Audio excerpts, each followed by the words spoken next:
अस्सलाम वालेकुम। আমি Sarwat Zeb, principal of Academia. আমাদের managing director professor Mohammad Qutubuddin.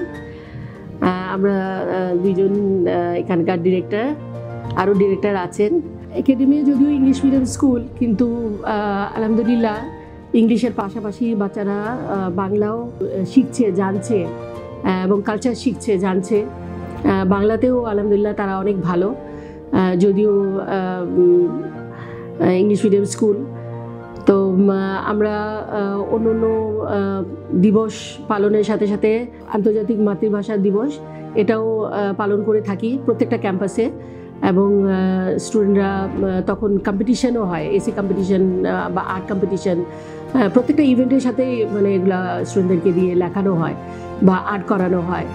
তো এতে করে তারা কালচারের ব্যাপারেও জানতে পারছে। প্রত্যেকটা ইভেন্টের তাৎপর্য তাদেরকে জানানো হয় এবং তাদেরকেই বলা হয় উপস্থাপনা করার জন্য। তো ছোট ছোট বাচ্চারা যখন প্রত্যেকটা ইভেন্টের ব্যাপারে তারা উৎসাহিত হয়ে তাদের তাৎপর্য বা ইম্পর্টেন্স, যেটা সিগনিফিকেন্স বা ইম্পর্টেন্স, এটা যখন বলে তখন মনে হয় যে আলহামদুলিল্লাহ কিছু শিখাতে পেরেছি।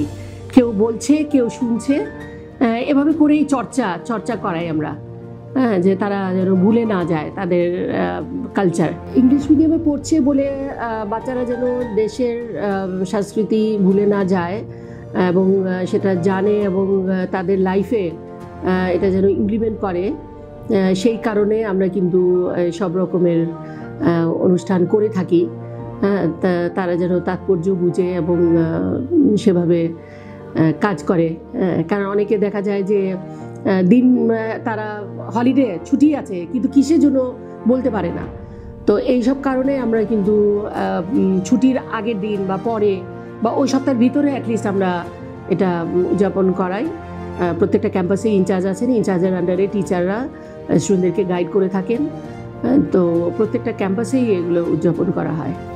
দেশীয় সংস্কৃতি যেন তারা, সংস্কৃতি এবং ঐতিহ্য ব্যাপারে তারা যেন সচেতন থাকে এবং সেটাকে তাদের ইয়েতে ডেইলি লাইফে ইমপ্লিমেন্ট করে, লালন পালন করে। তো সেটা আমরা চাই এবং সেভাবেই তারা করছে। আমাদের যে বাচ্চারা স্কুল লেভেলে যেগুলো শিখে যাচ্ছে, করছে, এবং আমি নিজে দেখে এসেছি কানাডাতেও বৈশাখের পরে ওরা যে এরকম কালচারাল প্রোগ্রাম করেছিল, যেখানে মনেই হয় না যে আমি ওখানে বাংলাদেশে নেই। শাড়ি পরে, পাঞ্জাবি পরে, কালারফুল লাল, হলুদ, সবুজ জামা বা শাড়ি পরে স্টুডেন্টরা যখন ওখানে পার্টিসিপেট করছিল, তখন মনে হচ্ছিল যে আসলেই মানে কালচারটা ভুলে না বাচ্চারা। যখন একটা পর্যায় পর্যন্ত ওটা প্র্যাকটিস করার পরে যখন হায়ার স্টাডিজে যখন তারা যাচ্ছে, তখনও কিন্তু ওরা ইচ্ছা করে ভলান্টারিলি এই প্রোগ্রামগুলো অ্যারেঞ্জ হয় এবং তারা পার্টিসিপেট করে। তো আমি ধন্যবাদ জানাচ্ছি ওইসব ফ্যামিলিকে যারা ওইসব বিদেশে আছেন এবং তাদের বাচ্চার কালচার ধরে রাখার জন্য ওখানে এগুলো অন্য বাচ্চাদেরকে নিয়ে, তাদের বাচ্চাদেরকে নিয়ে এই প্রোগ্রামগুলো অর্গানাইজ করেন ওইসব দেশে। তো এর আগে আমি নিউজে দেখেছি বা শুনেছি, কিন্তু এবার আমি দেখে আমার খুবই ভালো লেগেছে। সচক্ষে আমি অডিটোরিয়ামে ছিলাম, একটা ওয়াটারলুর একটা প্রোগ্রাম হচ্ছিল।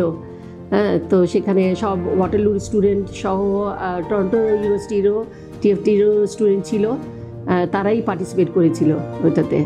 নাচ, গান, আবৃত্তি, নাটক কোনোটাই বাদ ছিল না।